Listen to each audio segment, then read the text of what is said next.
Teachers principal को गलत बता रहे हैं, प्रिंसिपल सिस्टम को गलत बता रहा है। सरकार का ही सपोर्ट मिल रहा है तभी तो जारी है। सरकार नहीं चाहेगी तो किसी की हिम्मत नहीं। मैं कह ज़रूर रहा हूँ, मगर ट्रीटमेंट तो फिर ट्रीटमेंट है, जो करंट शॉक देकर भी किया जाता है। हम देश में साइंटिस्ट पैदा नहीं कर पाएंगे, हम देश में डॉक्टर इंजीनियर पैदा नहीं कर पाएंगे, क्योंकि जैसा फ्री की आदत पड़ जाती है हर व्यक्ति आलसी हो जाता है। कोई भी ऐसा सैलाब नहीं है ये जो हमें बहा कर ले जाएगा। हम वो वृक्ष हैं जो बाढ़ के बाद भी खड़े रहते हैं। हमें भिखारी तैयार नहीं करने। तो कहीं ना कहीं चिंगारी अभी जली रही है, बुझी नहीं है। कुछ लोग हैं जिनके छापे पड़ रहे हैं, नौकरी से निकाल दिया जा रहा है, चैनल बंद करा दिए जा रहे हैं। कभी भी इतना उत्पात नहीं करना चाहिए कि हर किसी को दबा दो, पीस दो, निपटा दो।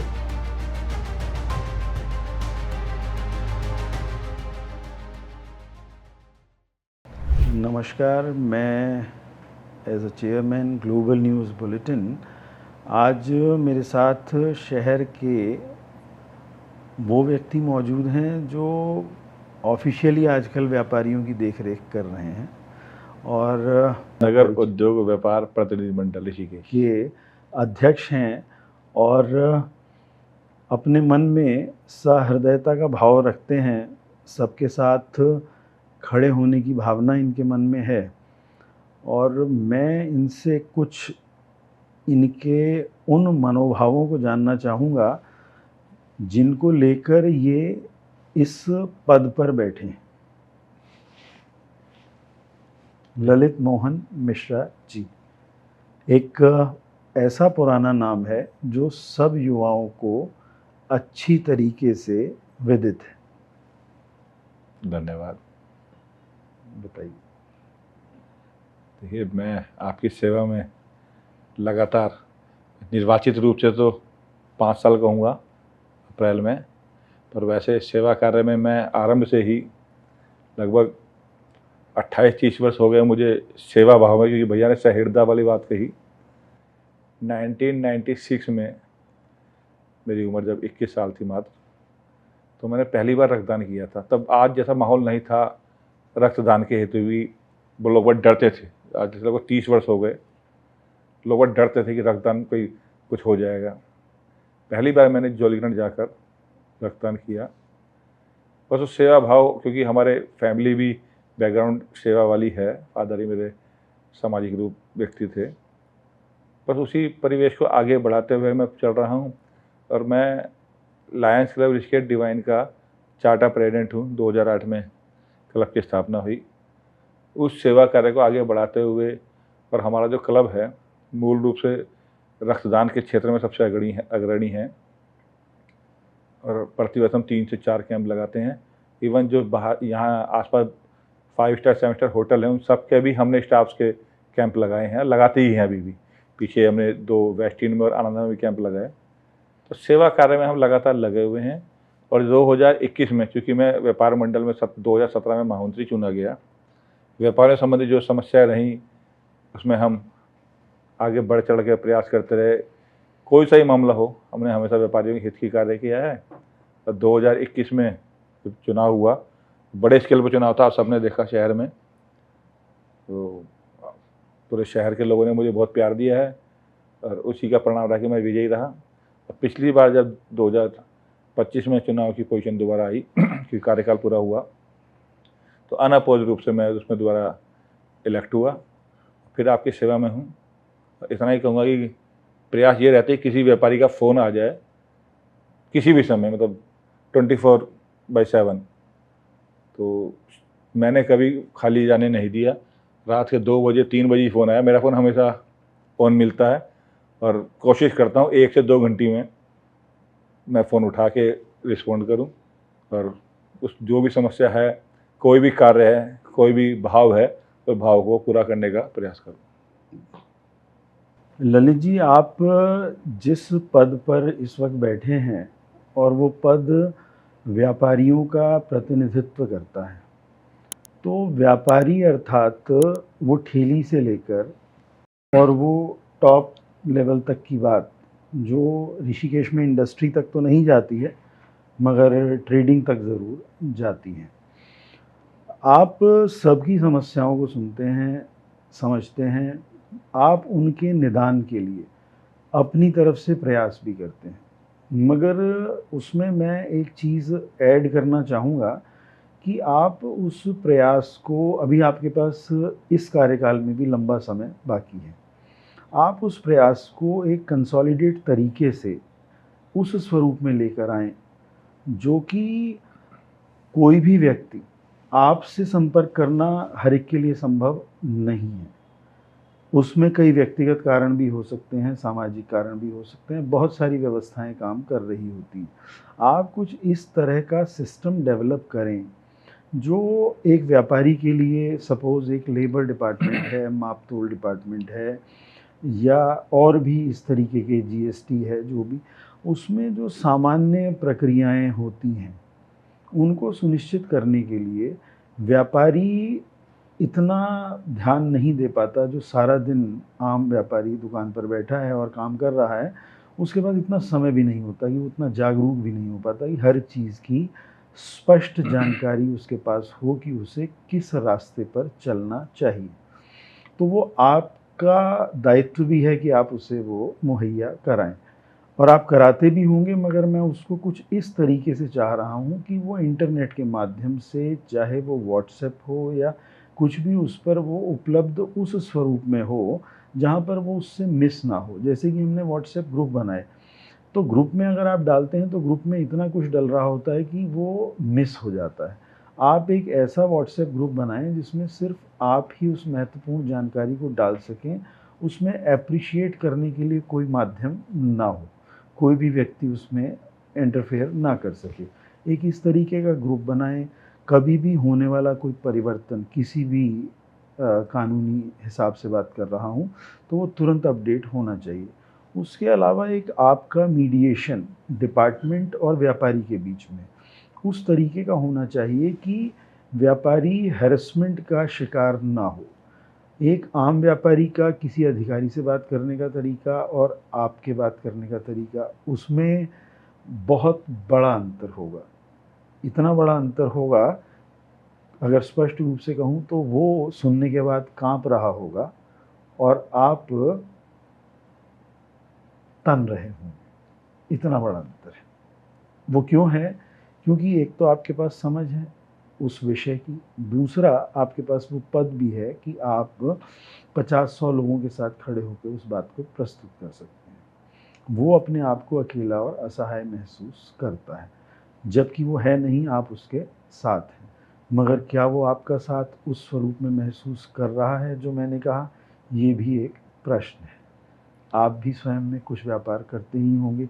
कुछ इस तरह की व्यवस्था को लेकर आएँ, जो एक सुंदर मीडिएशन आपके माध्यम से ऋषिकेश के समस्त व्यापारियों के लिए आज की टेक्नोलॉजी के साथ हो, जहाँ पर आपकी फ़िज़िकल प्रेज़ेंस उतना महत्व ना रखे, बल्कि आपका बनाया हुआ सिस्टम इतना महत्वपूर्ण हो कि आप उस काम को कर गए और आगे बढ़ गए, और विशेष ज़रूरत पर आप खड़े ही हैं। उससे आप फ्री भी रह पाएँगे और सारे काम बेहतर तरीके से हो मैं पाएँगे। आपका अगर बात अगर समझूं तो एक इसमें उदाहरण जोड़ेंगे। ईरान और अमेरिका का युद्ध हुआ तो पहले दिन ही अमेरिका ने खामनेई को मार दिया।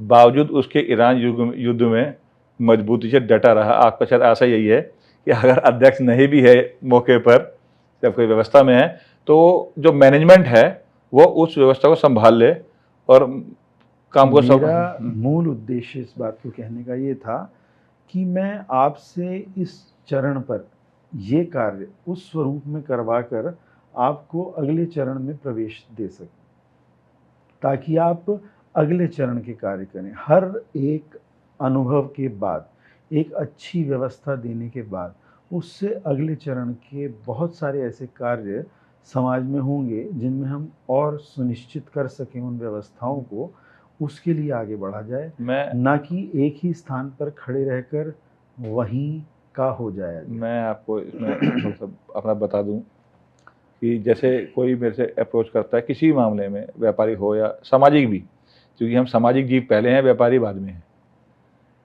प्रथम दृष्टया प्रथम बात तो यह है कि व्यापार मंडल के हिसाब से देखें, व्यापारी भली है, पर ठेली वाले हमारे संबंधित नहीं होते, परंतु मानवीय पहलू भी है कि व्यापार तो वो भी कर रहा है। मेरे साथ शायद आप नहीं हो पाया, मेरे साथ ये है कि हर आदमी बड़ा इजी है। मेरा ऑफिस मेन रोड पर है और मैं प्रयास करता हूँ कि मेरे जो व्यापारिक कार्य हैं उनको सुबह 11 बजे से पहले और शाम 4 बजे बाद, बीच में 5-6 घंटे जो मेन टाइम होता है लोगों के मिलने जुलने का, मैं बड़ा इजी प्रयास करता हूँ मैं अपना ऑफिस रहूँ और लोगों से मिलूँ जुलूँ। और जो बात रहे कि लोग आपसे बात करके ये संतुष्ट रहें कि कोई काम हो किसी अधिकारी लेवल का, तो उसमें मैं ये ऐड ऑन करूँगा कि कभी भी कोई कार्य होता है मेरे, अगर मुझे फ़ोन कर रहा है, क्योंकि अब हर व्यक्ति थोड़ा सा नेट से जुड़ गया है, छोटा मोटा काम तो हर व्यक्ति चाहता है खुद ही कर लें, पर बड़े स्केल पे यदि कोई व्यक्ति हमें अप्रोच करता है कि हमारा काम फंस गया है या कहीं समस्या आ रही है, तो मैं अपने इस तरह से उसे, और ईश्वर की कृपा से लगभग हम सुलझा भी लेते हैं। और जो एक सुझाव आपने दिया वो बड़ा अच्छा सुझाव है कि व्हाट्सएप ग्रुप एक ऐसा बनाया जाएगा आपके सुझाव के बाद से ही, कि जिसका सिर्फ एडमिन ही मैसेज डाल सके। क्योंकि आजकल हो क्या गया हम सबके साथ, जितने भी जने हम हैं, कि व्हाट्सएप ग्रुप की वैल्यू बड़ी कम हो गई, क्योंकि हर आदमी सुबह उठते गुड मॉर्निंग, शाम को गुड इवनिंग, ऐसा लगता है कि जैसे अगर गुड मॉर्निंग नहीं करे तो सवेरे नहीं होगी। तो कोई भी व्यक्ति, मेरे पास ही शायद 150-200 ग्रुप ऐसे हैं जो मैं कभी खोलता ही नहीं। भाई 1-2 ग्रुप तो ऐसे हैं कि लगता है कि जैसे मुक्तिधाम ग्रुप है, बड़ा अच्छा है, उसमें सिर्फ दुख के संदेश आते हैं, तो हर कोई खोलता है कि भाई इसमें मैसेज है, यानी कि उसमें कोई अदर ग्रुप में कुछ लिखा तो डिलीट कर दिया जाता है। तो एक ऐसा ग्रुप बनाने का प्रयास करा जाएगा जो, अगर कुछ सूचना संदेश सरकार की तरफ से है, पॉलिसी के मैटर पे कुछ चेंजेस है, पर वो आम आदमी तक, आम हमारे व्यापारी भाइयों तक पहुंच जाए और उसके अनुरूप वो कार्य कर सके। इसके लिए प्रयास नहीं किया जाएगा, आपने इससे पहले कहा ही था कि वो बन गया, आप समझे, तो ये प्रयास नहीं है, ये बन गया ग्रुप, मैं ऐसा मान के चल रहा हूँ आज से ही। एक चीज़ मैं ललित जी इसमें और ऐड करना चाहूँगा, एक सामान्य व्यापारी ये भी समझता है कि मेरी छोटी सी समस्या को अगर मैंने किसी नेता के हाथ में पहुँचा दिया तो वो अभिनेता बनते हुए उस समस्या का इतना विस्तार कर देगा कि मैं पिस जाऊँगा, और काम होगा या नहीं होगा वो तो बात की बात है। कभी भी किसी मन को उसी हिसाब से चलाया जाना चाहिए जो उसकी चाह है। कोई व्यक्ति सामने आना चाहता है, कोई नहीं आना चाहता, हम सॉल्यूशन उस प्रकार का देने का प्रयास करें जो साइलेंस में होता हुआ निपट जाए। हम उसमें, आप करते होंगे या नहीं मैं नहीं जानता, मेरा बहुत ज़्यादा अनुभव नहीं है, ये ईश्वर की कृपा है, सारे कार्य चल रहे हैं, मगर फिर भी कहना वो चाहूँगा जिन एथिक्स के ऊपर मैं बात कर रहा हूँ, कि कोई भी किसी का काम करते वक्त वो इतना ना उछल जाए कि वो एक किसी के लिए भी व्यक्तिगत प्रतिष्ठा का प्रश्न बन जाए। वो होना उसी भाव से चाहिए जो एक सूक्ष्म भाव होता है। आप अकेले भी सक्षम हैं मीडिएशन के लिए, या आप 2 लोग भी सक्षम हैं मीडिएशन के लिए, कि कहीं पर भी बैठकर आप वो बातचीत करवा के उस विषय को समाप्त कर दें। जब भी वो विषय विस्तार पाता है तो चर्चा का विषय बनता है और आम व्यक्ति उससे हिचकता है। मैं उसमें स्पष्ट कर दूं कि यदि कोई हम पे अपनी समस्या लेके आया है, तो देखो सामाजिक व्यक्ति कभी थोड़ा सा अजीब शब्द बोलता हूँ कि ढोल नहीं पीटना चाहिए, क्योंकि इज्जत मर्यादा सबकी है। एक उदाहरण नहीं दूंगा, बात बताऊंगा कि हम पे कोई व्यक्ति अपनी इज्जत बचाने के लिए आया है, माना अगर हम वही बात 4 जनों को यदि बता दें तो हमने उसकी भी इज्जत खराब ही करी। वो अपनी इज्जत बचाने हमारे पास आया है, तो हम अगर उसके 4 जनों को बताएंगे तो उसकी इज्जत को तार-तार करने का प्रयास होगा। तो मैं आपको स्पष्ट बता दूं आपके चैनल के माध्यम से, मेरा प्रयास किसी की पर्सनल बात तो कभी भी सामाजिक रूप से हम चर्चा नहीं करते। इवन कोई थाना पुलिस का मामला भी होता है तो हम व्यक्तिगत जाके सुलटा आते हैं, उसका कोई उदाहरण भी नहीं देते। मैंने ये ना पर्सनल बातों के लिए नहीं कहा, नहीं, मैं जनरल बात ही बता रहा हूँ, व्यापारिक बातें भी उसी में इंक्लूड है। व्यापारिक बात की मैं व्यापारिक भी उसमें इंक्लूड करूंगा कि व्यापारिक में भी किसी का कोई मैटर है। देखिए हम पे आदमी अपना दुख लेके आया है, समस्या लेके आया है, तो हमारी जिम्मेदारी है हम उसे अपने बात को अपने में हजम कर लें। उसकी व्यापारिक बात भी हो सकती है, क्योंकि मैंने अभी कहा कि हम सामाजिक जीव पहले हैं, व्यापारी बाद में हैं, तो हम पे हर प्रकार के आदमी आते हैं। मैं सामाजिक संस्थाओं से भी जुड़ा हुआ हूँ, तो हर प्रकार के आदमी आते हैं और हर बात, व्यापारी तो पहले सर्वोपरि है, क्योंकि मुझे उसके लिए अध्यक्ष बनाया है हमारे व्यापारी भाइयों ने मिलकर, वो तो है ही, पर सामाजिक रूप से भी हमें किसी की कोई चर्चा है, वो दूसरे को आगे चर्चा करके उसकी बात का वजन नहीं गिराना है, मेरा ये प्रयास रहता है। बिल्कुल ठीक है ललित जी, एक चीज़ इसमें और आपसे चाहूँगा। अभी हम बात कर रहे थे व्यापारी की, जी। और आप इस पर बहुत लंबे समय से कार्य कर भी रहे हैं और आप सफल हैं, तभी रिपीट भी हैं। मगर इस सफलता को उस स्थिति में लाया जाए कि सोना तो सोना है, मगर जब वो निखारा जाता है डिज़ाइनिंग के द्वारा तो उसकी आभा बढ़ती चली जाती है। तो ये आभा बढ़ाने का ही कार्य था जो हम कर रहे थे अभी आपके साथ। अभी मैं आपसे एक नए विषय की बात कर रहा हूँ। हम व्यापारिक नेता हैं, मगर व्यापारियों के पास जो कर्मचारी हैं, हम उनके भी नेता बने उस प्रकार के कि एक सामंजस्य, एक वो व्यवस्था जो इनबिल्ट समाज को ख़राब कर रही है कि बच्चे क्लास से उठने के बाद टीचर की बुराई कर रहे हैं और टीचर को गलत बता रहे हैं, टीचर्स प्रिंसिपल को गलत बता रहे हैं, प्रिंसिपल सिस्टम को गलत बता रहा है।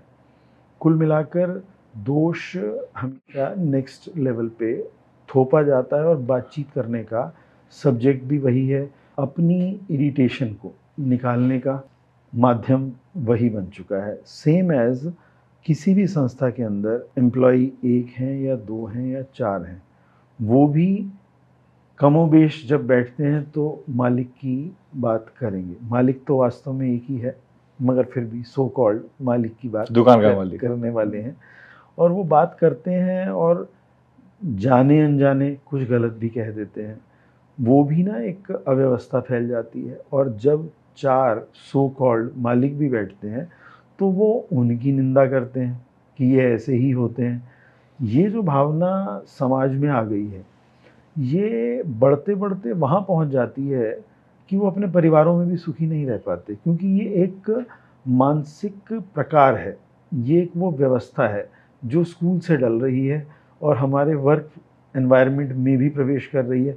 तो परिवार में जाने के बाद भी वो प्रवृत्ति काम कर रही होती है और व्यक्ति मानसिक रूप से स्वस्थ नहीं रह पाता। मैं एक भावना मेरे मन में है कि ऋषिकेश शहर खुदरा व्यापारी ज़्यादा हैं, बहुत बड़ा रिटेल है यहाँ पर, बिकॉज़ ऑफ हम पहाड़ से जब उतरते हैं तो सबसे पहला स्टेशन ऋषिकेश पड़ता है। यहाँ का कमज़ोर होता हुआ व्यापार सबको दिख रहा है पिछले कुछ समय से। उसके पीछे कारण ऑनलाइन भी है, कारण बढ़ती हुई वो बड़े पारिवारिक घरानों के चेन स्टोर्स भी हैं जो आ रहे हैं। तो वो सब व्यवस्था उस गति से अब प्रवेश करने लगी है ऋषिकेश में पिछले 5 वर्षों में, जो अब उस रिटेल को प्रभावित कर रही है, जिसको हमने अब तक महसूस नहीं किया था। वो मेट्रोज़ का विषय था, वो बड़े शहरों का विषय था, मगर आज वो हमारे शहर का भी विषय बन गया है। एक व्यवस्था ऑनलाइन डोर स्टेप डिलीवरी की जो अभी शुरू हुई है ऋषिकेश में, आज से लगभग 8-9 महीने पहले शायद, उसका प्रभाव इतना ज़्यादा है कि आम दुकानदार जो डेली नीड्स की पूर्ति शहर में कर रहा है, उसका व्यापार कुछ का स्थापित होगा अभी भी, मगर कुछ का तो आधे से भी कम रहेगा। नहीं, कुछ ने तो स्टोर बंद भी कर दिया, उदाहरण भी यहाँ पे बड़े बड़े दुकानदारों के।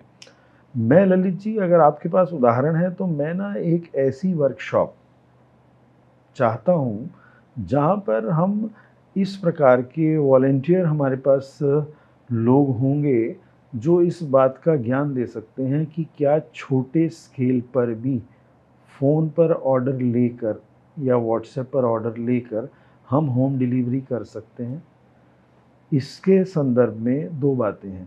पहली तो ये कि अपने आप को इस कंपटीशन में बनाए रखने वाले जो शॉपकीपर्स हैं, वो अपनी क्वालिटी को सुनिश्चित करें कि वो क्वालिटी में अब कॉम्प्रोमाइज़ नहीं करेंगे। ये मेरी एडवाइस है कि वो क्वालिटी में कॉम्प्रोमाइज़ ना करें अब, और स्ट्रिक्ट हो जाएँ कि हम इस क्वालिटी का ही प्रोडक्ट बेचने वाले हैं, उससे नीचे का नहीं। दूसरा, उनके पास वो छोटी एप्लीकेशंस की अवेलेबिलिटी कराई जा सकती है आपके माध्यम से, क्योंकि हर व्यक्ति इस चीज़ के लिए मानसिक रूप से तैयार नहीं है। आज बहुत बड़ी समस्या है, लोग मन में चाहते ज़रूर हैं बट इसके लिए एजुकेशन उनके पास नहीं है। तो ऐसे लोग आपको ऋषिकेश में ही मिल जाएंगे जो आपके लिए सेवार्थ ये कार्य करें। सॉफ्टवेयर बना सकते आप रक्तदान कर रहे हैं मगर रक्त की आवश्यकता कम पड़े, मैं उसकी बात कर रहा हूँ। समझ गया। आप ऐसी वर्कशॉप स्थापित करें जहाँ पर उनको ये बताया जाए कि इस कंपटीशन से आप कैसे फाइट कर सकते हैं। उनका विरोध करके कुछ नहीं होगा, मगर हम उस कंपटीशन में अपने आप को कैसे ला सकते हैं। मैं इसके लिए कुछ टिप्स, कुछ बात बता रहा हूँ, जी बताएं। आप उसे आगे बढ़ाइए। मैंने सबसे पहले कहा कि हम अपनी क्वालिटी पैरामीटर्स को फिक्स करें कि हम यही सेल आउट करेंगे जो उस क्वालिटी पैरामीटर को फॉलो करेगा। दूसरा, हम एक बात का और भी ध्यान रखें कि होम डिलीवरी बहुत अच्छी चीज़ है, मगर होम डिलीवरी होने की वजह से वो आपसी व्यवहार समाप्त हो जाता है। हम इस बात को भी सामने रख सकते हैं, जब कोई व्यक्ति खुद वहाँ पहुँचता है, बातचीत करता है, तो एक अच्छा कम्युनिकेशन उस 2 मिनट का होता है। सामाजिक व्यवस्था के चरमराने का ये भी एक बहुत बड़ा कारण है। हम इस तथ्य को सामने रख सकते हैं उस वर्कशॉप के अंदर और इसको हम प्रचारित भी कर सकते हैं। अपने शहर की बात कर रहा हूँ, बड़े स्तर पर जाकर इसके सॉल्यूशन कुछ और होंगे, बट मैं अपने शहर के लिए बात कर रहा हूँ। हम अपने व्यापारियों को ये ज़रूर बता सकते हैं कि हम अपनी वजह से काम कर सकते हैं, हम कभी भी सिस्टम की वजह से काम नहीं कर पाएंगे। और अगर हम अपने व्यवहार को नहीं संतुलित रख पाते तो हम उसका कष्ट झेलने के लिए तैयार रहें। तो एक वो अपने व्यवहार को ठीक रखें, एक वो अपनी क्वालिटी पर कंसंट्रेट करें कि उसको डाउन ना होने दें।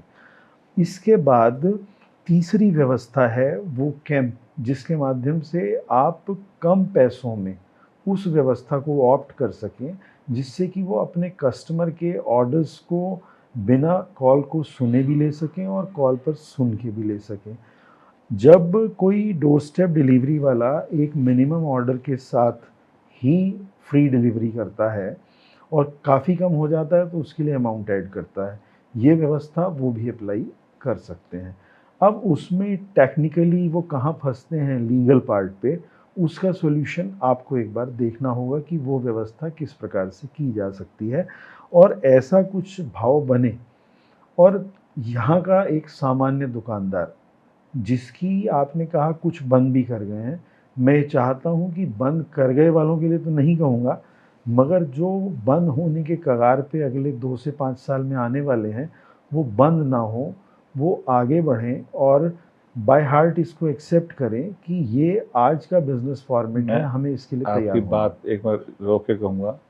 आपने जो सुझाव दिया कि जो डोर स्टेप डिलीवरी है, मैं इस पे डिस्कशन मेरा हुआ, पर सॉफ्टवेयर चूँकि लोकल में है नहीं, एक युवा है दुकानदार, वो एनसीआर में यही काम करता था, वो सॉफ्टवेयर ही डेवलपर था, पर फैमिली मजबूरी की वजह से वो ऋषिकेश वापस आ गया।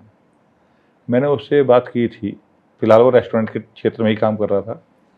मैंने कहा भाई पूरा कुछ खर्च भी होता है तो मैं करने को तैयार हूँ, पर लोकल दुकानदारों के लिए हम ये काम कर सकते हैं कि कम से कम ग्रोसरी और रेस्टोरेंट फ़िलहाल इससे शुरू करें, उसमें हम आगे बढ़ के फिर हमें लगता है कि हम सफलता पा रहे हैं तो फिर हम उसमें आगे बढ़ के कर सकते हैं। पर वो जो आपने बात कही कि दुकानदार के यहाँ जब ग्राहक आता है तो मेल मिलाप ही बढ़ता है, उसके लिए तो मुझे लगता है हम सामाजिक रूप से ही कोई व्यवस्था बन जाए, क्योंकि नई जनरेशन आ गई है मोबाइल वाली, वो हम कितना भी समझाते हैं पर वो मोबाइल हाथ में लेके, पर जो मेन व्यापार की बात है, चूँकि हम व्यापार से जुड़े हुए हैं, हम उसमें ये काम जरूर कर सकते हैं कि सॉफ्टवेयर ऐसा बनाए, जैसे आप नाम नहीं लेना उचित है, जो भी हमारे ऐसे डोर स्टेप डिलीवरी वाले हैं इनके टाइप बनाएं, और हाँ वो हमारे यहाँ होम डिलीवरी हम उस सॉफ्टवेयर के माध्यम से जिस दुकानदार के ऑप्शन, जैसे आप अभी रेस्टोरेंट खोलते हैं तो बहुत सारे दुकानदारों को उसमें स्टोर नाम आते हैं रेस्टोरेंट्स के, हमने वो हमारी मर्जी है कि हम किसे सेलेक्ट करना चाहते हैं। हम ऐसा बना सकते हैं कि भाई फूड क्वालिटी जिसकी जैसी होगी वो उसको ऊपर से रहेगा, 4-6 महीने में ग्राहकों को समझ आएगी भाई इस दुकानदार का माल ज़्यादा अच्छा है, इसका उसके बनस्पत कम है। तो हम ऐसा एक अगर सॉफ्टवेयर बनाएं, वो मुझे लगता है हम व्यापार के बढ़ाने में। मैं ललित जी ये नहीं कह रहा था, मैं इसीलिए ये समस्या है थोड़ा ना, समझने में ही फ़र्क रह जाता है। मेरा कहना ये था कि इनबिल्ट हर की स्टैंड एलोन एप्लीकेशन होनी चाहिए। अगर मैं किसी चीज़ का व्यापार कर रहा हूँ तो मेरी एप्लीकेशन अलग होनी चाहिए। मेरा कस्टमर बेस तो है, वो कम हो रहा है। मैं अपने सारे पुराने कस्टमर्स को और जो आज भी हैं उनको ये व्यवस्था अगर आज मुहैया करा देता हूँ कि आप मुझसे कनेक्ट कर सकते हैं सीधा, मैं उसकी बात कर रहा हूँ। और इंडिविजुअली कह रहे हैं, इंडिविजुअली कह रहा हूँ, क्योंकि जैसे ही आप कलेक्टिव लेवल पे जाएंगे तो फिर बहुत सारी समस्याएं वहाँ पर खड़ी हो जाएंगी। मैं एक ऐसी वर्कशॉप और एक बहुत सूक्ष्म सा तरीका व्हाट्सएप के माध्यम से काम करने का कह रहा हूँ, जहाँ पर वो अपने कस्टमर को अपडेट करें कि हम इस प्रकार से ये कार्य कर रहे हैं, आप हमें ऑर्डर व्हाट्सएप पे दे सकते हैं, हम आपको डिलीवरी करवा सकते हैं। और वो डिलीवरी के वक्त वो अगर अमाउंट बैठता है मिनिमम तो हम फ्री कराएं, और नहीं है, क्योंकि कोई भी जो लोग बड़े हुए हैं काम वो इसी तरीके से करके हुए हैं। ये हमारे मन में भावना आनी ही चाहिए, अन्यथा भारत की रीढ़, एक तो हम किसान कहते हैं और एक ये खुदरा व्यापार, अगर ये कमज़ोर हुई, जो कि हो चुकी है, तो आप यकीन मानिए कि एक बहुत बड़ा आर्थिक असमानता असमानता जो है वो खड़ी हो जाएगी। और उसका जो परिणाम है वो नेत्र बंद करके बैठिए, विचार करें कि उसका परिणाम शांति नहीं दे सकता, अशांति ही देगा, जो कभी भी नहीं होना चाहिए। समाज का हर हिस्सा मजबूत रहने का प्रयास हमें करना चाहिए। जितने भी बड़े व्यापारिक घराने हैं, अगर वो खुदरा रिटेल की तरफ आए हैं तो ये उनका गलत कदम है। मैंने पहले भी कहा है ये कि वास्तव में जितने बड़े व्यापारिक घराने हैं उनको बड़े काम करने चाहिए, ना कि ये रिटेल का काम उनको करना चाहिए। ये गलत भावना है और ये भावना उनको कमज़ोर करेगी भविष्य में, क्योंकि प्रकृति का भी ये नियम है कि वो हर जो एक बड़ा वृक्ष है उसकी पत्ती तक भी व्यवस्था पहुंचाती है। तो ये प्रकृति जन्य वो व्यवस्था है कि वो उनको कमज़ोर करेगी। अगर वो कमज़ोर नहीं होना चाहते तो उन्हें इस खुदरा बाज़ार से हटना चाहिए। और हमारी जो गवर्नमेंट बॉडीज़ हैं उनको भी इस बात का ध्यान रखना चाहिए कि भारत की जो एक बहुत बड़ी आबादी है वो इसी व्यवहार में जुड़ी हुई है। वो सरकार पोषित कहूँगा ना मैं तो उन्हें, सरकार का ही सपोर्ट मिल रहा है तभी तो जारी है। सरकार नहीं चाहेगी तो किसी की हिम्मत नहीं, सरकार ही पोषित कर रही है उन्हें, तो फिर उसका तो उपाय तो मैं पॉलिटिकल बात हो जाएगी, पर वो सरकार पोषित है। उसका ही उपाय मैं सधे हुए शब्दों में लेकर आ रहा हूँ। आप उसे सरकार कह रहे हैं, जब आप सरकार कहते हैं तो आपको विरोधी पार्टी नज़र आती है, और जब मैं सरकार कहता हूँ तो मैं उसे गवर्नेंस कहता हूँ। वो किसी भी पार्टी की हो सकती है, आप मेरी भावना को समझें। और गवर्नेंस जिसकी भी होगी वो कुछ ना कुछ तो ऐसा करेगा, क्योंकि वहाँ तक पहुँचने वाले व्यक्ति कितने एलिजिबल हैं जो इस प्रकार के सेंसिटिव मैटर्स के ऊपर उस भावना से विचार रख सकें जिस भावना से रखना चाहिए। ये आप भली भांति समझते हैं। तो मैं ये बात सिर्फ इसी वजह से कह रहा हूँ कि हम स्वयं में तैयार हों, मगर मैं अगले रोड मैप के साथ भी खड़ा हुआ हूँ इसमें कि वहाँ पर भी परिवर्तन हो सकता है कि इस तरह के व्यापारिक घराने, चेन स्टोर्स की जो उनकी रिटेल में परंपरा है बन रही है अब, उसमें थोड़ा सा अपने हाथ को खींचें।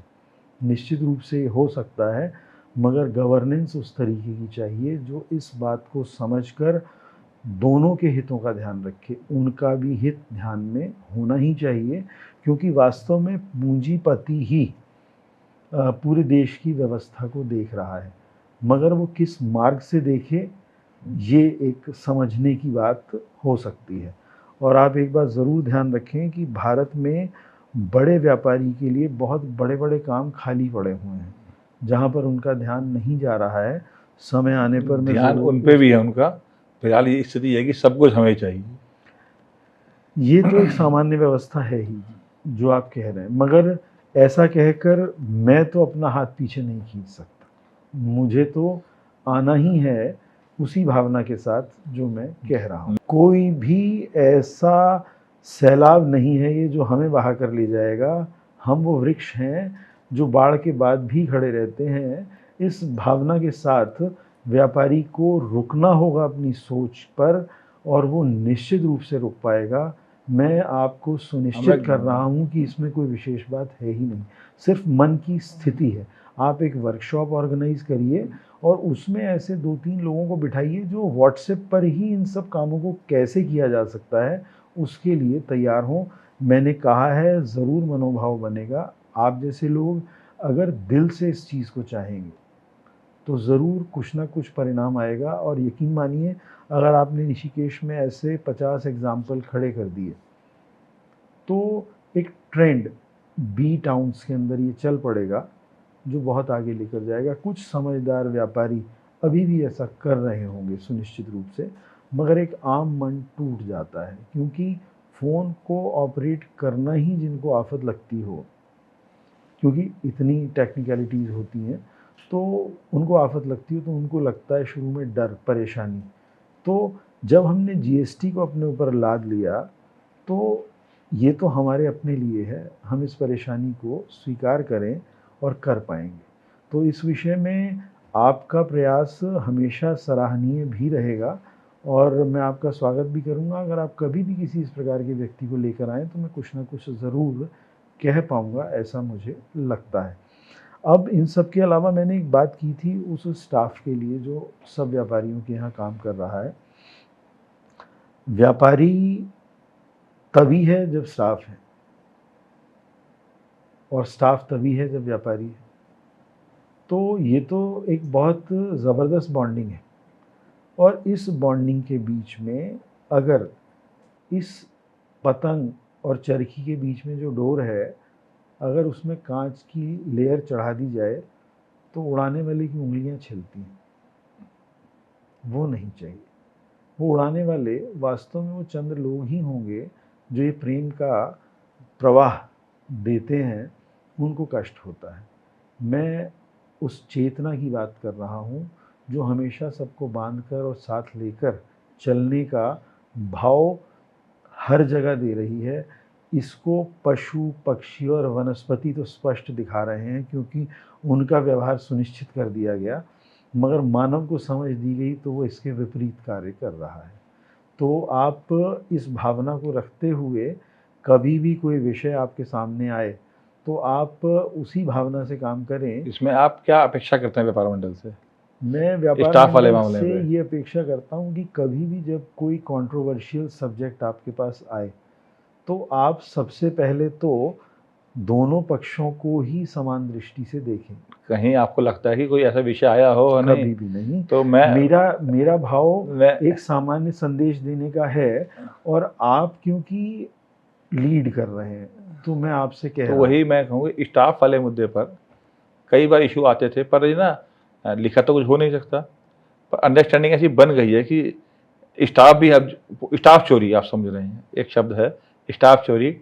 तो ये आपसी सामंजस्य बैठा दिया गया कि अगर कोई स्टाफ जा रहा है और अचानक से कहीं जाके कि मैं उनके यहाँ काम करता था अब मैं वहाँ करना चाहता हूँ, तो भाव बना दिया गया है कि आप पुराने वाले दुकानदार से आप फ़ोन पे पूछेंगे कि जी ये मेरे यहाँ आ रहा है, आपका कोई देन लेन नहीं है या कोई और व्यवहार नहीं है, ये मेरे यहाँ आ रहा है, क्यों वजह है? अगर सिर्फ पैसा उद्देश्य है कि तनख्वाह कम और ज़्यादा है तो कोई विषय नहीं है।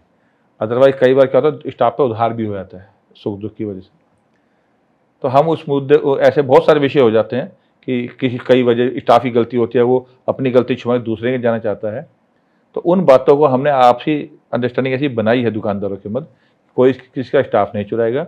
और यदि जाता है किसी वजह से, भाई पैसे की वजह तो अलग है, भाई मैं किसी को 20,000 दे रहा हूँ, कोई अगर 22 दे रहा है, 24 दे रहा है, 25 दे रहा है, तो वो वही उसका विवेक है, तो हम उस पर किसी को बंधित नहीं करते। परंतु और कोई वजह है वो हमने कोऑर्डिनेट किया है, और ऐसी समस्याएं अब नहीं, जो पहले 4-5-6 साल पहले आती थी, ऐसी समस्याएं अब शायद साल में एक बार भी हम पे एक नहीं आती स्टाफ वाले मुद्दे पर।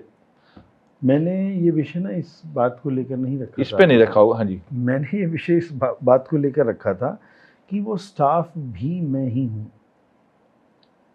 आप मेरे भाव को समझे, वो स्टाफ भी मैं ही हूँ। मैंने इस विषय को लेकर रखा था, मैंने उस विषय को नहीं, लेकर आप नहीं रखा। आपका वो लौकिक हाँ, उसमें आ गए। अब वो हाँ। स्टाफ को हम लौकिक स्थिति में लाने का कह सकते हैं। मेरा मतलब सिर्फ ये है कि अगर आप इस भाव को रखेंगे, मुखिया के पास अगर ये भाव होता है ना, तो सारा जो उसके साथ जुड़ा हुआ व्यवहार और समाज है, वो कहीं न कहीं उसको प्रेषित करता रहता है।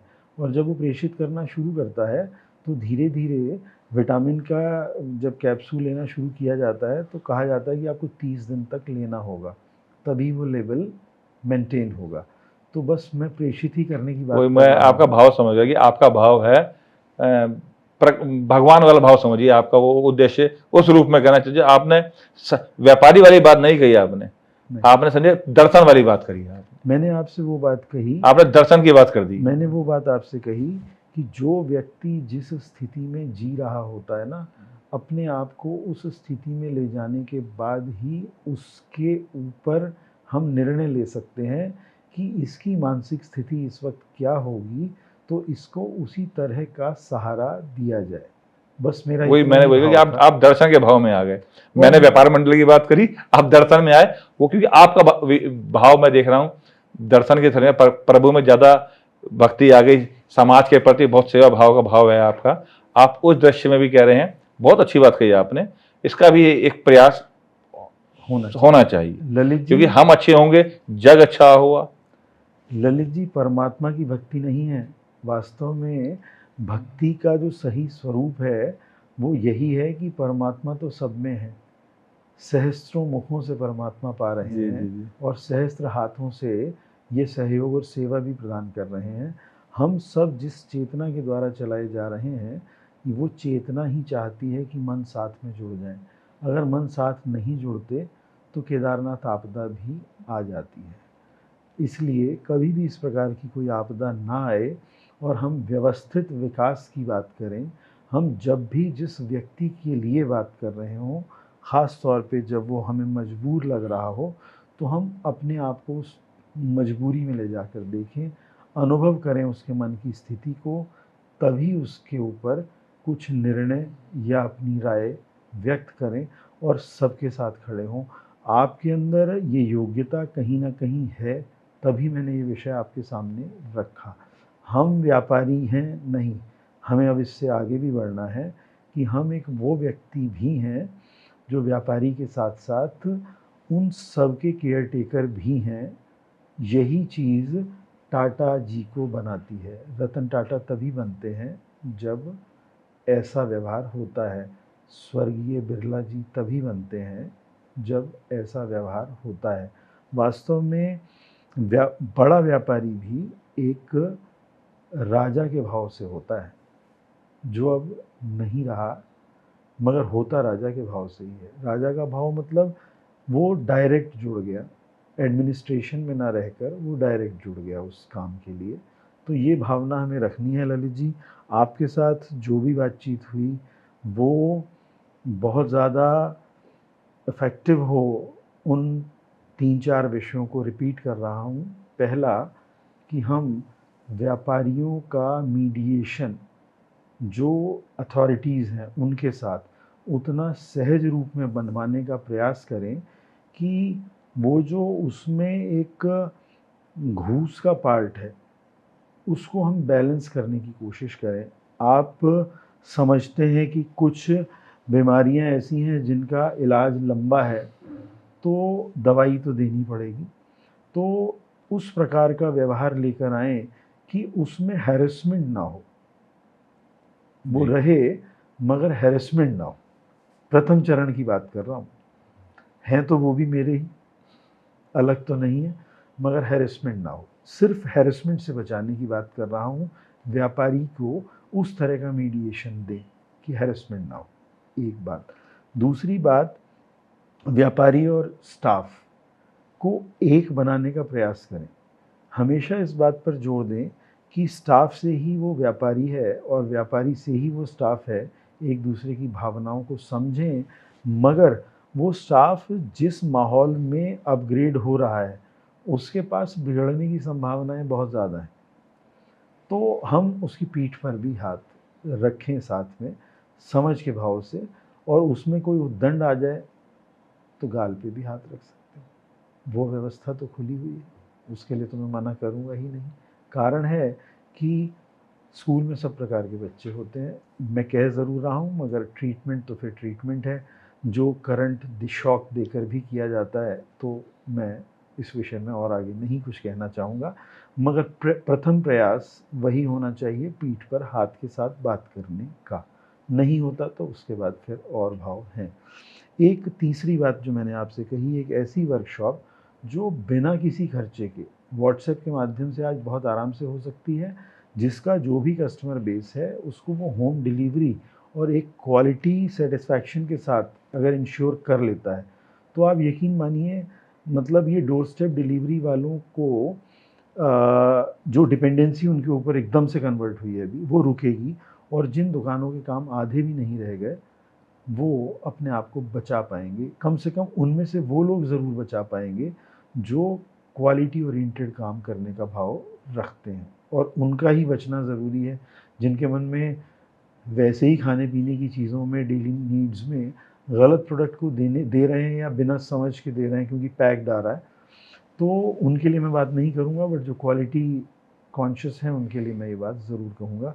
और इन सब कार्यों को करते हुए आप जो सेवा इस व्यापारी वर्ग की करेंगे, वो वास्तव में व्यापारी को मजबूती प्रदान करेगी, और आम व्यापारी की मजबूती जो है वो भारत की वो मजबूती है जिसको हमने कोविड के टाइम में देखा है। एक चीज़ और कहना चाहूँगा, इसके ऊपर आपको थोड़ा नेक्स्ट लेवल पे जाके बात करनी पड़ेगी। वो लेवल ये है कि आज भी मार्केट खुलने के टाइमिंग्स और वीकली ऑफ का जो इम्प्लीमेंटेशन है वो बड़ा पार्शियलिटी वाला है। मॉल्स के लिए अलग क्राइटेरिया है, मार्केट के लिए अलग क्राइटेरिया है, हाई स्ट्रीट के लिए भी पीछे कुछ अलग क्राइटेरिया आ रहा था कोविड से पहले, मगर वो रुक गया।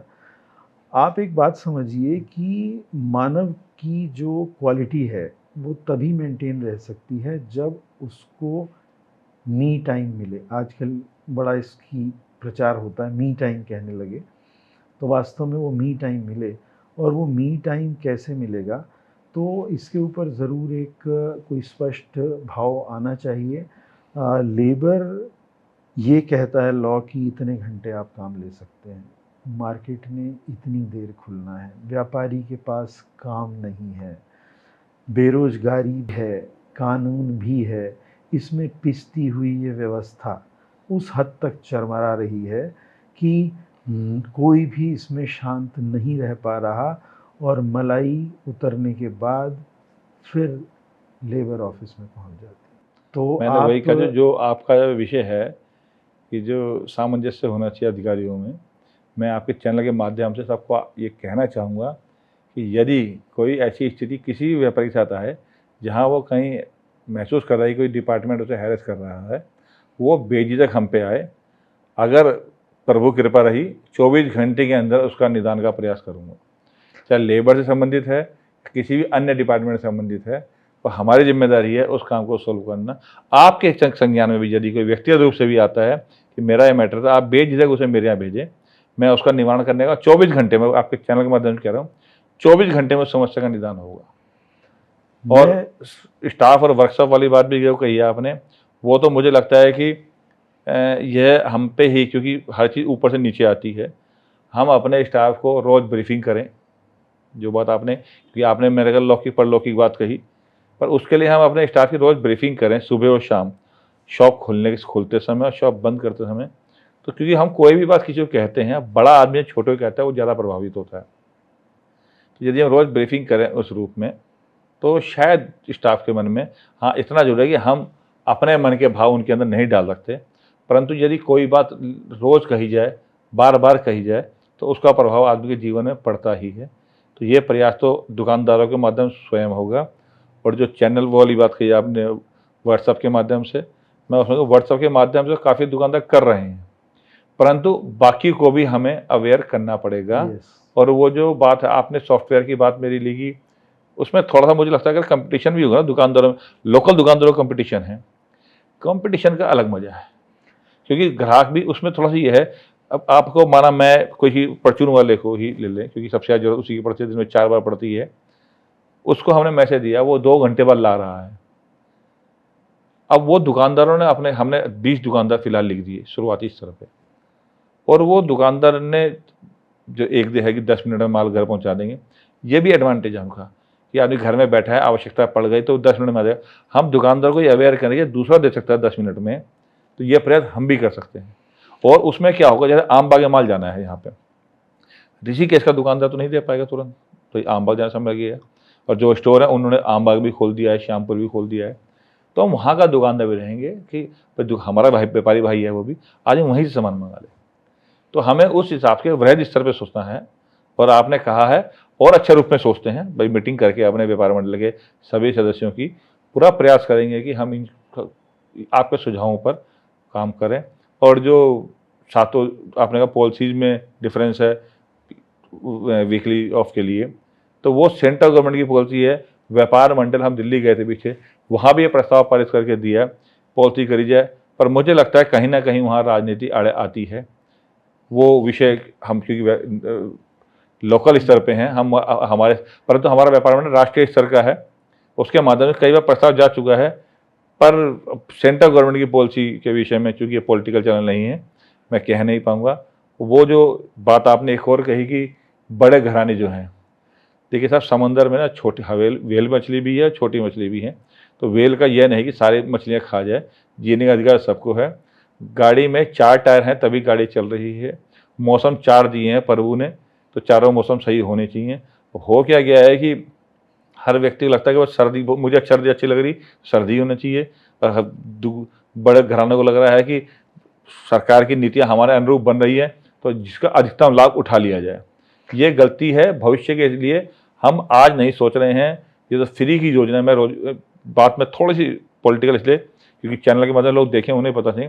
हम फ्री की जो योजना डाल रहे हैं, भविष्य के भिखारियों का निर्माण कर रहे हैं। आज हम मेहनत करते हैं तो इसलिए करते हैं कि हम कमाएंगे तभी खाएंगे। हम फ्री के माध्यम जो लोगों को दे के हमारी पीढ़ी तो भैया और संजीव जी और हमारी पीढ़ी तो समझिए अधेड़ा अवस्था में आ गई, युवा तो नहीं कहेंगे, पर जो युवा पीढ़ी आ रही है जिनको फ्री की आदत पड़ जाएगी, हम देश में साइंटिस्ट पैदा नहीं कर पाएंगे, हम देश में डॉक्टर इंजीनियर पैदा नहीं कर पाएंगे, क्योंकि जैसा फ्री की आदत पड़ जाती है हर व्यक्ति आलसी हो जाता है। तो मैं ये भी कहना चाहूँगा कि वह पॉलिसी उन्होंने बनानी है कि फ्री दे के सबको बेड़ा गर्क नहीं करना है। युवाओं का अधिक से अधिक ज्ञान वर्धन करना है, उन्हें शिक्षा के लिए मोटिवेट करना है। फ्री की पॉलिसी देश में बंद होनी चाहिए, तब भी देश का लाभ होगा। मैंने एक बार एक बात कही थी कि विचार सबके पास हैं, मगर व्यक्त नहीं हो पा रहे उस स्वरूप में जिस स्वरूप में होने चाहिए। समझ बहुत लोगों के पास है, मगर इस्तेमाल नहीं हो पा रही उस स्वरूप में जैसा होना चाहिए। जो कुछ आपने भी कहा, ऐसा लग रहा है कि आपने कहीं मेरी रिकॉर्डिंग बोल दी हो। ये चैनल जो है जी जी जी जी। ये किसी पॉलिटिकल पार्टी का विरोध नहीं करता, मगर किसी भी व्यवस्था को सुधारने के लिए अगर कुछ कहना है तो वो ज़रूर कहता है। मैंने ये बात स्पष्ट कही है कि हमें भिखारी तैयार नहीं करने, हमें वास्तव में वो व्यापारी भी तैयार करने हैं। और इसके अलावा हमें उस प्रकार की व्यवस्था को देना है जहाँ पर हम एजुकेशन को इतना आरक्षित कर दें कि भविष्य में किसी चीज़ को फ्री देने की भाव ही मन में ना बने। और जो ये फ्री में बांटने की बात कर रहे हैं ललित जी, ये किसके पैसे को बांटकर, व्यापारियों का पैसा, आपको व्यापारी नहीं, जो भी समाज से कर के रूप में पैसा आ रहा है उसी की बात कर रहे हैं ना हम। तो ये किस पैसे को बांटकर अपने आप को दाता दिखा रहे हैं? मुझे एक बात बताइए, ललित मिश्रा जी की तिजोरी को खोलकर और मैं लोगों को पैसे बांटने लगूं और मैं ये कहूं कि मैं बहुत अच्छा हूं और मैंने आपके लिए ये किया और आपके अकाउंट में हम ये व्यवस्था डाल रहे हैं, तो आप मुझे बताइए कि ललित मिश्रा जी को चिल्लाना चाहिए या नहीं चिल्लाना चाहिए? चिल्लाएंगी। चिल्लाना चाहिए ना। तो पब्लिक क्यों नहीं चिल्लाती इस बात के लिए? देखिए मैं यही उसमें बात है। मैं देखिए, अव्यवस्था सब जगह आती है। ये पब्लिक की तिजोरी है जिसमें से पैसा निकाल के बांटा जाता है, और बांटा किस लिए जाता है कि मुझे वोट मिल जाए। ये गलत बात है, इसका विरोध होना ही चाहिए। ये वो परंपराएं हैं जो अब अपने उस स्वरूप में आ गई हैं जब स्पष्ट दिखनी शुरू हो गई हैं। पहले वोट देने के लिए रात को कुछ बांटा जाता था, छुप कर बांटा जाता था। कैश की ट्रांजैक्शन जब से बंद हुई तो माइक पर खुले स्वरूप में बांटा जाने लगा। यही देश का दुर्भाग्य है कि तो आप समझिए सब मैं कुछ क्या कह रहा सब हूँ। कुछ अपने अनुकूल बना दिया गया। जो बोलता है उसको फंसा दिया जाता है, उसको जेल डाल दिया जाता है, उसको ईडी का छापा दिखाया जाता है। देखिए व्यापारी आदमी करेगा क्या, आम जनता करेगी क्या? किसी ना किसी माध्यम से जब फंसा दिया जाता है तो बीवी बच्चे सबके हैं, आदमी कहने का लिहाज करता ही है। नहीं तो अभी आप एक एक बात राष्ट्रीय ये पार्टी, बताइए, एक पार्टी के कुछ सांसद अभी मर्ज हो गए, नहीं जा रहे थे तो वो छापा मार देगा उसको यूनिवर्सिटी पे फेमा के अंतर्गत। देखिए बीवी बच्चे सबके हैं, परिवार सबका है, कनपट्टी पे बंदूक लगा के तो फिर कोई भी काम करा जा सकता है।